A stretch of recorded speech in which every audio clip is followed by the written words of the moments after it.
29th, 2026 at 6 p.m. Can I have a roll call, please? Oh, let's stand for the Pledge of Allegiance, please. I pledge allegiance to the flag of the United States of America and to the republic for which it stands, one nation, under God, indivisible, with liberty and justice for all. Roll call, please. Dee Darling, Here. Bridget Sandlin, Here. Stacy Salt, Here. Catherine Potter, Here. Jason Jancic, Here. Julie Jetty, Here. Mindy Hartman. Here. Thank you. Community input, we have for public participation, nobody has signed up, so I don't have to read the paragraph. And we'll go to FOIA requests. There were 8 FOIA requests this month, and they can be found on the agenda. But I do have a couple questions in general about FOIA requests. I noticed that on a lot of them, people are asking, and we send them our purchase orders. Okay. On those purchase orders, is our tax ID number and the purchase order number. That's not sending out any kind of compromising information.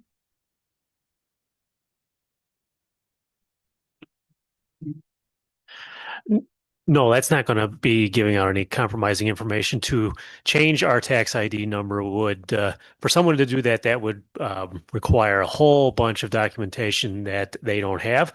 I believe those tax ID numbers are you can look them up. Okay. And so they are public knowledge. Okay. And on the last one that is in the batch today, I'm maybe going to talk to Dr. Cacciatore about it. Was something about our email systems and stuff.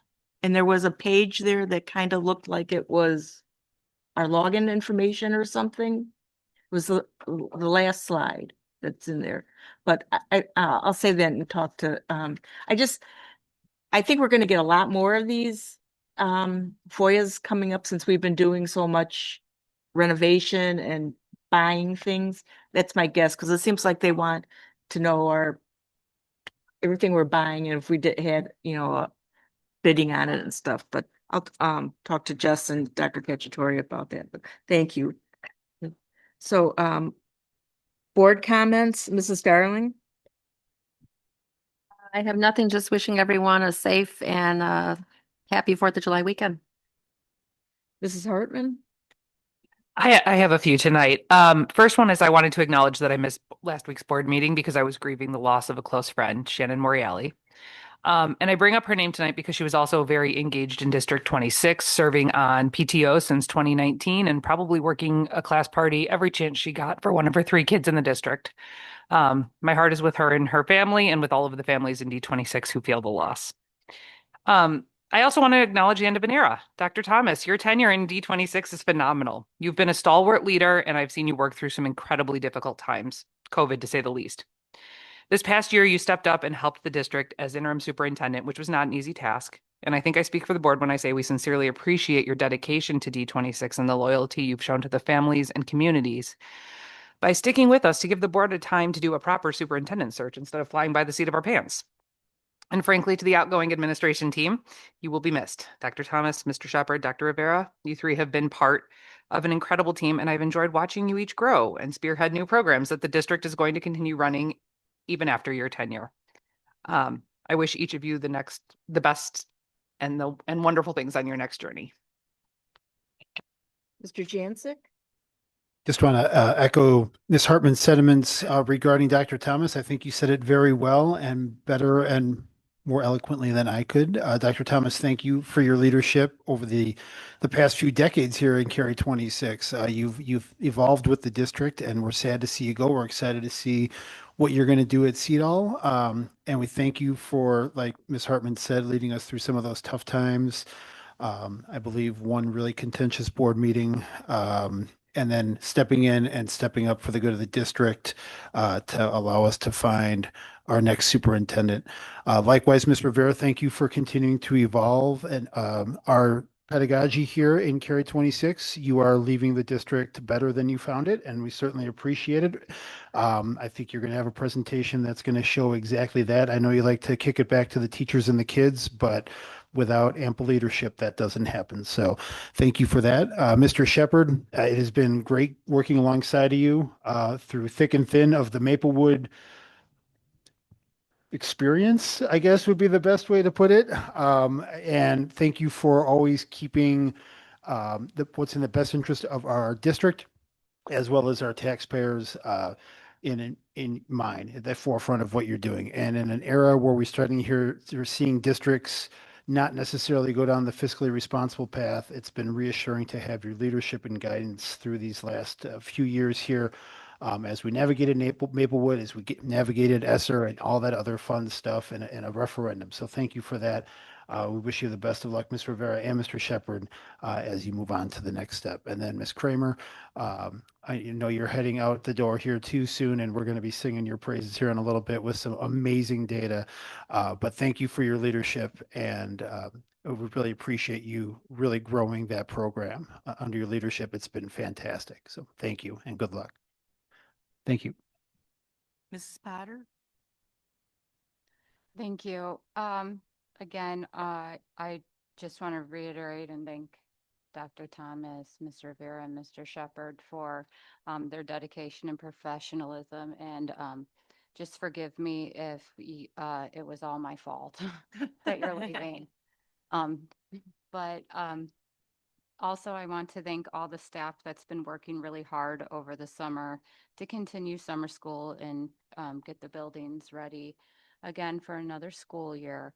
As we're coming up on America 250, I had an idea and I just kind of wanted to throw it out there to the universe and share it with the board that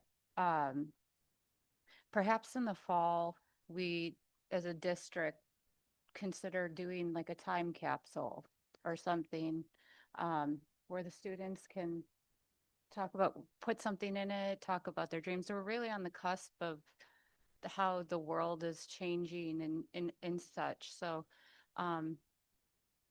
maybe we could do something like that as a district and maybe do it over at the new transportation site where the ground won't be so hard, maybe. But it's a thought, and I'm really into history and all that stuff. I love watching them open time capsules, and so maybe America 300 D26 might be able to do something and open up a time capsule. So just it's a thought that I want to put out there into the universe because I think it would be really fun for the community and all the different schools to do. Thank you. Happy Independence Day to the admin leaving and to all of us here. Happy Independence Day. Mrs. Stanton? I don't think there's anything more I can add as you all stole what I was gonna say, but thank you. Dr. Thomas and Rivera, Dave, Shepherd and Screamer, thank you so much for all your hard work over the years. Really sorry to see you go. But I'm excited for you and your new adventures and what you're gonna do, and good luck with that. And have a great summer, everyone. Mrs. Salt? Yeah, Miss Kramer, I'm so glad you're here because it is your last time with us too. I'll do a shout out. I'm excited to see you because you're leaving. Now I get to say, COVID was horrible for a lot of people, and I get that. But my kids thrived, and it's all thanks to you. Over and over again, your face every day made them so happy. They were reading chapter books. They were doing amazing, and it's really thanks to you. And you've impacted a lot of people over the years. So many of my friends, obviously, being in dual, and you'll be so missed. But I wish you the best of luck. And we'll always love you in the Salt House. We always talk about you still. So thanks for all of it because it really made a difference in my kid's life. And I always just say it's all you. It was all you back then. So, and they're doing well thanks to you, as you know. For everybody else, I know Mr. Shepherd, I can't handle you leaving. You've taught me so much. And I hope, Matt, is just as kind and willing to answer all my questions as you have been for the past 5 years. And I do wish you the best of luck. I'm excited. I tell all of you, I'm glad you're all leaving. Move on, find cool new things. I love when people change. So I'll miss you a lot, and I wish you the best. Yvette, I've loved sitting next to you and laughing and giggling, and your smile, and you're so kind and you're honest, and you've done such amazing things help growing the district, and we're in such a better spot because of you. And when people say stuff about our scores, I'm always like, no, look what Yvette said. It's doing great. We're doing better, and I appreciate your leadership a lot. And Dr. Thomas, this sounds strange, but I'm glad Dr. White quit so I could get to know you better. I loved Dr. White, but getting to know you better has really been the best part of the last year. I loved sitting with you and interviewing you for my class and learning everything you've done. It's crazy. Like, I think people don't realize how you've changed education and done amazing thing for policy, and you know so much. And it's amazing the things you've done for our district. So I'm so thankful that he left so we could get to know you three better. And I do wish you all just the best of luck. Well, Ms. Kramer, I'd like to say thank you for everything that you've done for the dual language program and D26. And I wish you the best in the going to the best gig in the world, mommyhood. So I hope you enjoy these years with your child or children, and I'm sure you'll be a fantastic mother. Mr. Shepherd, I'd like to thank you so much for your fiscal responsibility to the district, watching over that precious fund balance, getting Maplewood, all the work done on Maplewood and the new transportation center. We are a financially strong district thanks to your good work. Yvette, I'm so happy with the way our test scores are going, instruction is going, the changes that we've made in the classroom. We've got a good path forward, and I appreciate everything that you've done so much. I think it was great that the three of you have worked so good together as a unit to help take the district forward this year, which could have been a very difficult year. And I appreciate how you guys worked to bring on the new team, the cooperation with the new team. You are outstanding professionals. But on to Dr. Thomas. Jen, I have a few words to say for your long service and a thank you. And I say this as a parent of two EC children and as a board member, that you started in 2006, and then I came on the board in 2009. And at that time, the district had a large number of out-of-district placements, which often do not serve our students and are very expensive for the district. You brought those programs back to the district so that our students could remain close to home, be in a school with their siblings or peers, as well as being educated by District 26 staff. You brought the number down from 63 out of placement students to 10. And I know that varies year to year, but it is a drastic reduction. And I have never, as a board member, had Dr. Thomas propose anything to the board without there being a financial component that came with the request. Dr. Thomas was instrumental in helping start the full day kindergarten, and we did that before a lot of our area schools did. Our transitional kindergarten program to help those young children who just need a little bit more time in preschool, blended preschool, our at-risk preschool, the TLC program, which the junior high was just adapted 2 years ago, and the bridge program.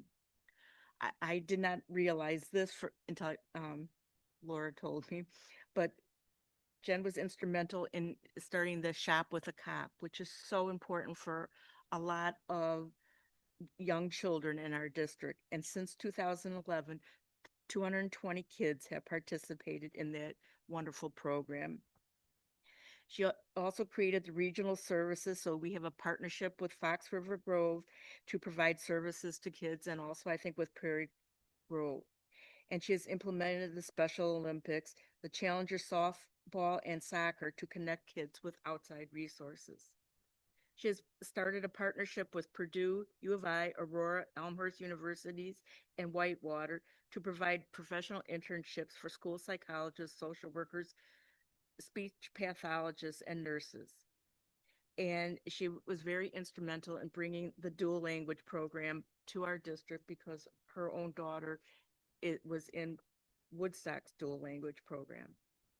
So she's also been strengthened our partnership with District 25 or 155 to get the Strive program going.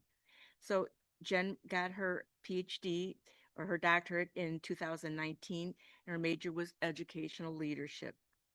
And she was worked to remove the social workers and psychologists from our co-op to become district employees, and more recently has worked so hard to find anybody she can to employ them as an employee and not have to use a service. So she's also been responsible for overseeing our nurses, and during COVID, this was quite a task. But she handled COVID, she was amazing during COVID.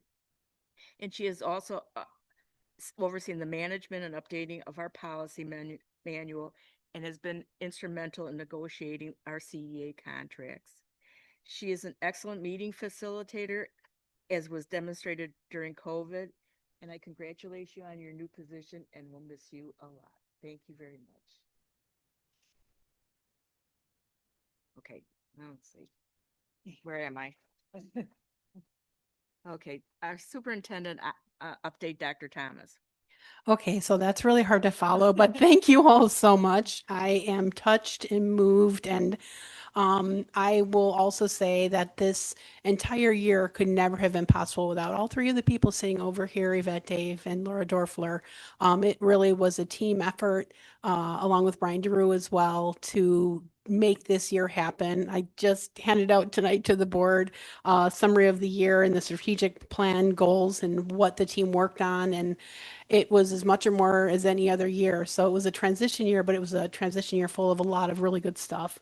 Highlights of which are the student gains that were made, our labor relationship that we have, all of the building safety updates, construction updates, the transportation center. I mean, the list really goes on and on. So a lot happened, and I'm grateful because it couldn't be done without the great team that we have. And also, I'm grateful to the people who are coming in. It's an amazing team that is going to be starting.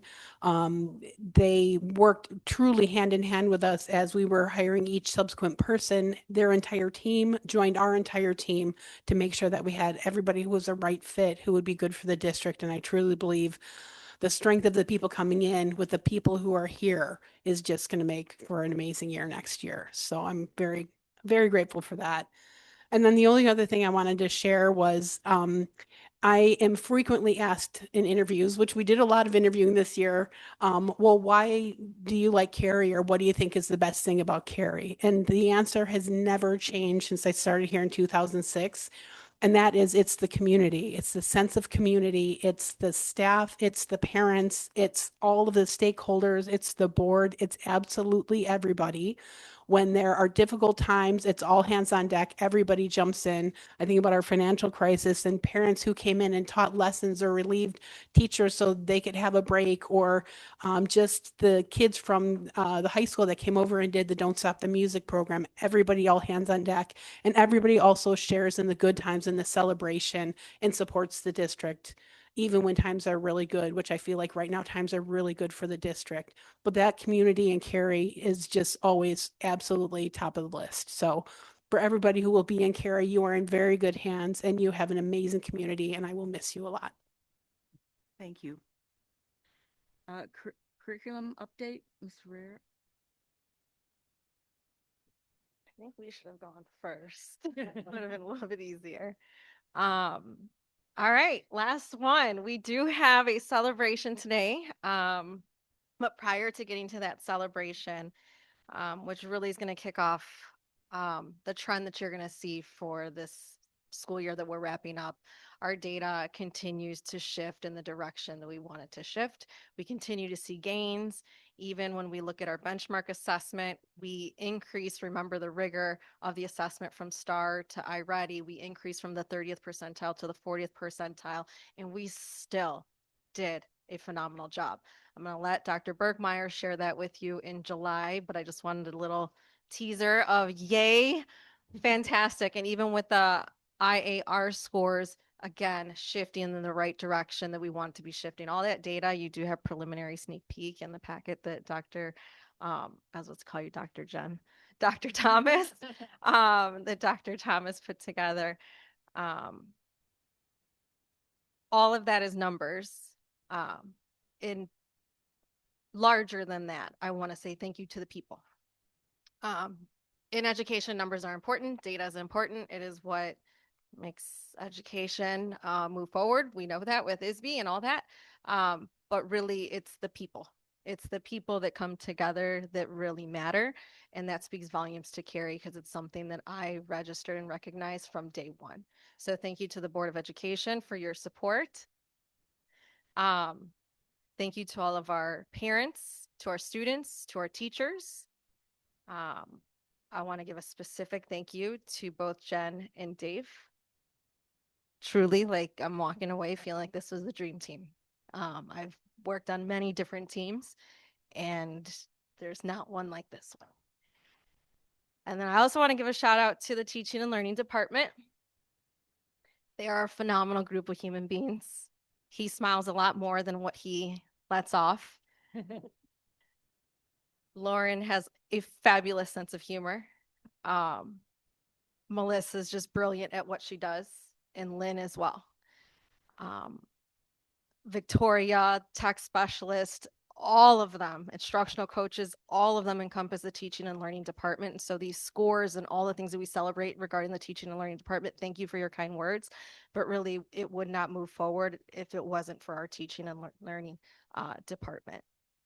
And then the last group I want to give a specific thank you to Luana. Laura, I call her Luana. To the admin assistants, which I'm going to include payroll in there. You thank us for running a school district, but the reality and the truth is it is them. And I don't know if they get enough credit for what it is that they do. Deb has trained, I lost count how many me's she has trained. You have trained now, I don't know how many, Brian, it's going to be 4 in a short amount of time. And so really the success, our success, I really want to say comes from them. And so I just want to say thank you. Thank you. And I'll leave it at that. With that, I'm going to hand it over to Lauren Kramer and kick off our first celebration of the 25-26 school year, which is our access scores. All right. Hey, everyone. Well, thank you for your kind words. It's definitely been an absolute pleasure. I want to kind of bounce off of what Miss Rivera said. Thank you for your support. You're going to see tonight that the time, the money, the professional development, everything that we put in to support our multilingual students is working, and it's continuing to work. And our students are doing great. So thank you so much. So we are going to go over the access scores from this past year, which was taken in January and February. So today we're going to just kind of refresh what is the access test, why is it given, talk briefly about the different levels of English language proficiency, and then look at our great data from this year. So who are we? So this year we have 395 total EL students or multilingual students. So another language is spoken at home and they qualified for language services in pre-K through 8. So that's 10 more than last year. This year we had 347 students take the test because our pre-K students do not take the test. And we have bumped up 5 languages this year. Last year we were at 27. This year we're at 32 languages. So it's exciting to see the Cary community grow and continue to diversify. So as a quick reminder, because I know I do this every year, but our access test is an English proficiency assessment that is mandated federally. So I don't have control of it. The district does not have control of it. The state does not have control of it. It's a federally mandated test that is given to all students who qualify for language services in grades kindergarten through 12th grade.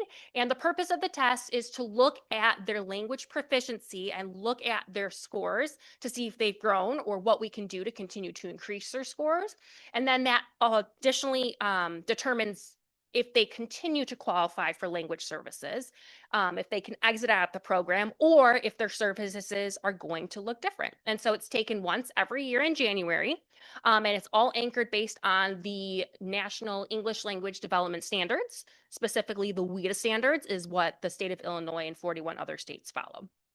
And so there are 4 tests: listening, reading, speaking, and writing, and that's what our students focus on. So there's different tiers depending on where our students fall. So if a student scores an overall score of a 1.0 to a 3.4, they receive full-time English language services, which means they're receiving English language support in tier 1 and tier 2. And so right now we have 153 students who are doing that. Last year we had 178. So those numbers have decreased, which is what we want to see. Any student who scores between a 3.5 to a 4.7 overall score means that they receive part-time English language services. So generally, they're only receiving that during that tier 1 time. So that's typically during when they come and push in during small groups, during language arts, math, social studies, science. Typically language arts and math, but it all depends on the schedule. And that also went down, which is exciting to see. Last year we had 128 part-time students. This year we have 123. And the big celebration, if a student scores a 4.8 or above, they exit completely out of English language services. And last year we had 24 students exit out. This year we had 33. So we are continuing to increase the scores. We are over the state average for exits, which is very exciting. So what we are doing is working, and the investment we've made in our students is paying off, which is the best gift we can have. So as a quick reminder, language acquisition takes a long time. It takes at least 7 to 10 years. And students who are at a lower language proficiency level, like a 1 or a 2, they're more at the entering emerging. So they have the basic, the general language. As students increase, then the language becomes a lot more technical. It becomes more abstract. It's more of that academic language that we hear and that we want our students to be utilizing every time. A big piece to remember is that students technically are not fully language proficient until they get a 6.0.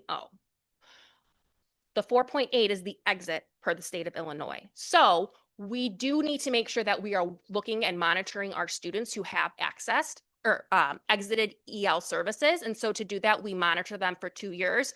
Our multilingual staff monitors them with forms and collaboration with the general education teachers, just to make sure that our students are getting are successful when they're not receiving the language services. And then if for some reason we're seeing that they are not successful or they might need additional support, then we can jump in and support them. But at this point, we have not needed to jump in. Our students have continued to flourish. So well done to them. All right, so this is just a general trend. So in parentheses, in the small font, you'll see that's our beginning of the year number, and then the bold is our end of the year number. So our students continue to grow up proficiency levels, which is exactly what we want to see. One of the biggest highlights is that last year in proficiency level 4.0 to 4.9, which is a very challenging proficiency level because that language is so abstract, it's very hard to exit once you get to that level. But 90 of our students scored in that, which is an increase from 76 students last year. So if you look at the numbers, we continue to see the amount of students in our lower proficiency levels decrease and the students in our higher proficiency levels increase, which is exactly what we want to see. A majority of our students are falling around a 3.0 to a 3.9, which we expect to see.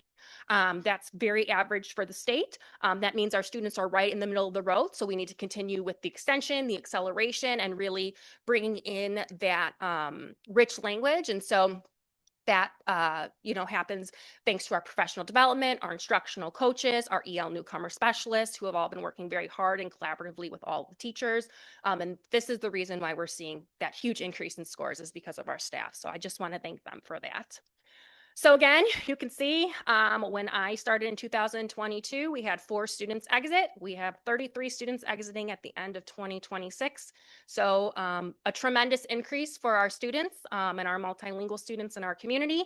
And our multilingual population continues to grow. So seeing this trend continuing to get better and better means that our students that are coming in, we're doing what's best for them. So we're going to continue what we've been doing, the instructional framework, our lesson delivery model, push and support during small groups. Our curriculum maps have been fully developed. They're published. They're ready to rock and roll. And we'll just continue what we're doing because it's working. So with that, any questions? I have one question. If, so as a student exits like in 6th grade, Mhm. okay?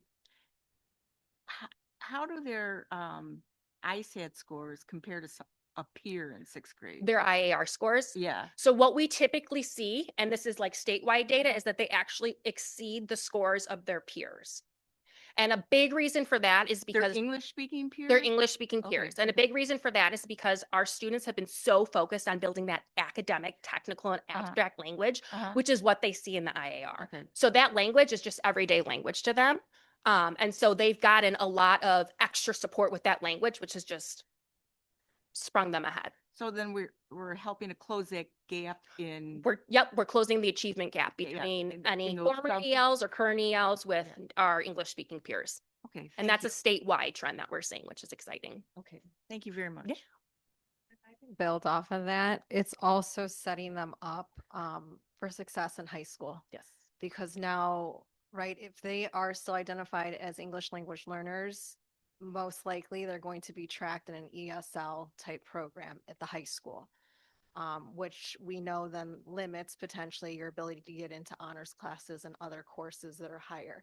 And so when we do the work up front down here at the elementary school and we get them to proficiency, grade level proficiency down here at the elementary level, then by the time they get to the high school, we've now helped support that process of them having access to those other courses that they otherwise potentially may not have had access to. So students that haven't proficiency out Mhm. before they leave here, then they go into a program at the high school? Yeah, so D155 has been working on revamping their program. And so what's great about D155 and the D26 relationship is it's very collaborative. And so I work with the multilingual directors and staff up at D155, and they look at all of our students, so our 8th grade students who are going into their freshman year, and they look at their access history from kindergarten all the way through 8th grade. And then working collaboratively with the families, they put them on in a specific EL course that's going to continue to help them grow. So they have a newcomer academy now. So if a student just arrived here, they might go into the newcomer academy, which is a lot more just heavy scaffolding, heavy support. Some of our other students who are right on the cusp will go into like an ESL English classroom, which is essentially where they're with their peers and their general education peers, and they're just being taught by a teacher who has their English as a second language certification. So it really just depends, but there is a specific language track that they do follow when they go up into the high school if they need that additional support.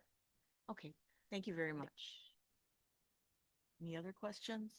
Yeah, of the all of the different things that the district has implemented on the screen behind you. Yeah. Which do you believe may explain the gains that we're seeing in our students? Which do you think has been most effective? I think that there are 3 big ones. I think the curriculum maps, having cohesive curriculum maps throughout the entire district is so important, whether it's dual language or whether it's general education, because they're still teaching the exact same standards at the exact same time. How they teach it and the resources they use might look a little different depending on the language or the instructional strategies. But there's that cohesion. So all of our teachers are able to be on the same page and say, okay, this is the standard that we're teaching.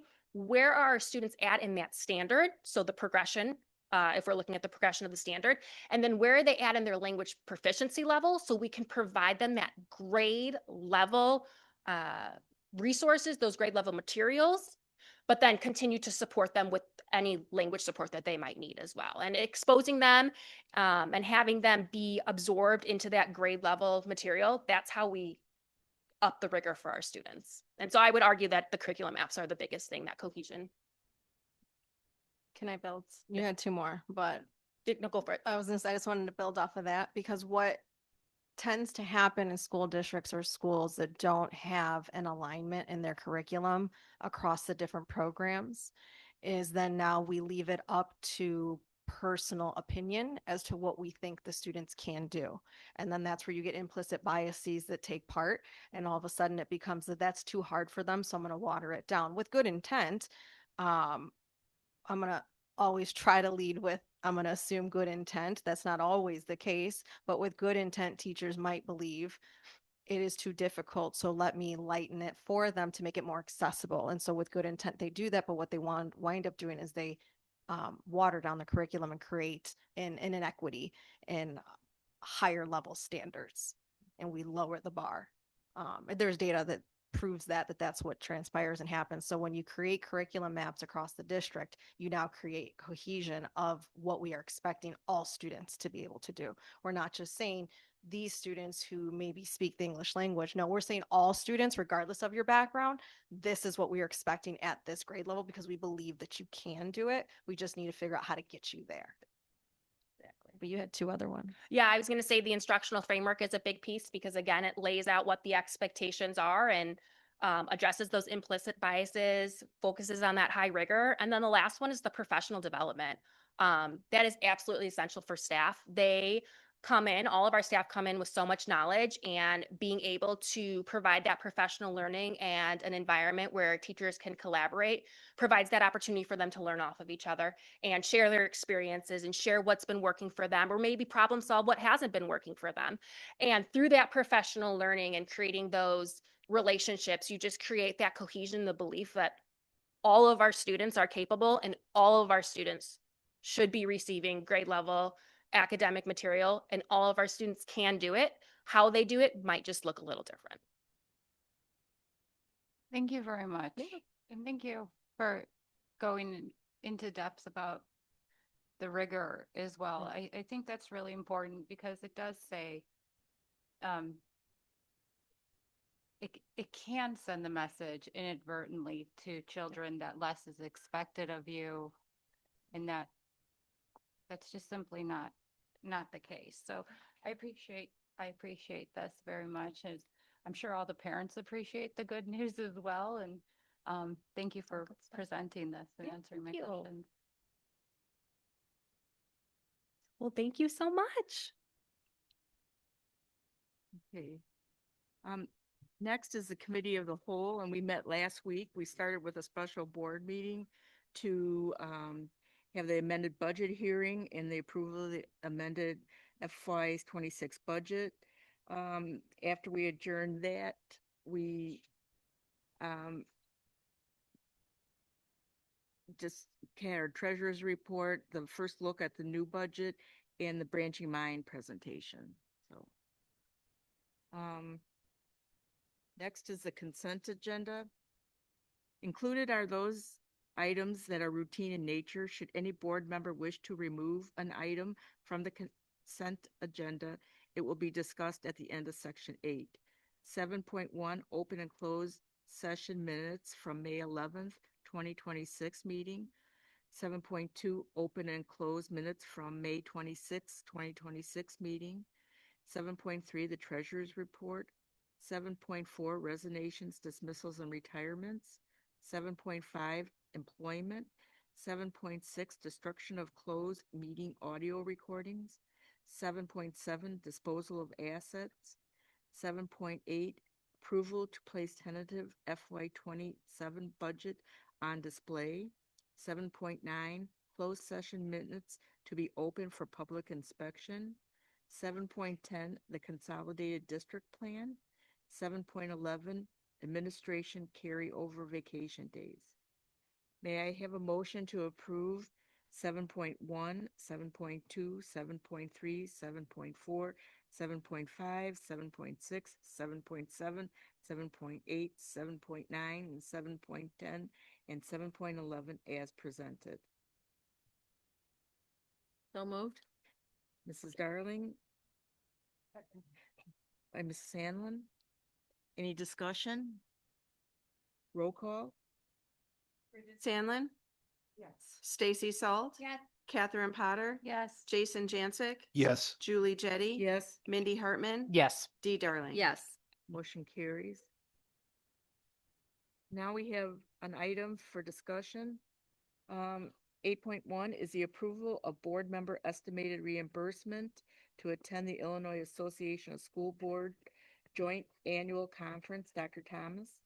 Sure. So this is similar. We did this for some other board members. This is for the III conference that is coming up in November, and that is for Mrs. Salt, I believe, to attend. And by policy, we are required to have board approval for a board member who wants to attend a conference. May I have a motion to approve the board member estimated reimbursement to attend the Illinois Association of School Board Joint Annual Conference as presented? So moved. Second. Any discussion? Have fun. Okay, roll call, please. Stacy Salt, Yes. Catherine Potter, Yes. Jason Jancic. Yes. Julie Jettie. Yes. Mindy Hartman. Yes. Dee Darling. Yes. Bridget Sandlin. Yeah. Okay, motion carries. And now we're going to have the approval of a small vehicle purchase for the Transportation Department not to exceed $55,000. Mr. Shepherd? Yeah, so as we talked about last week at the Committee of the Whole and the first look at the FY27 budget, we're looking to expand our small vehicle fleet. These vehicles are what we use to transport students to out-of-district placements or longer drives. They're much more economical than driving a larger bus out to those places. Our Transportation Department has already identified a vehicle. We generally have asked for a dollar amount not to exceed a certain dollar amount to give us some wiggle room as we're looking to find vehicles.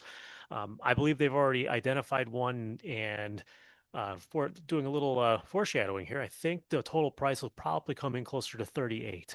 But we do want that wiggle room in the event this particular deal falls through. It's a similar vehicle to what they've purchased last year, which has done a nice job for us. So we'd recommend that you approve this purchase not to exceed $55,000. May I have a motion to approve a used small vehicle purchase for the Transportation Department not to exceed $55,000 as presented? So move. Second. Discussion? Hearing none. Roll call, please. Catherine Potter, Yes. Jason Jancic. Yes. Julie Jettie. Yes. Mindy Hartman. Yes. Dee Darling. Yes. Bridget Sandlin. Yeah. Stacy Salt. Yes. Motion carries. I think the Transportation Department will be happy to get it. Okay, we have no discussion topics tonight, so may I have a motion to adjourn the meeting? So moved. Second. All in favor? Yes. Yes. Meeting adjourned at 6:43. What's the record? Are you cleaned out yet?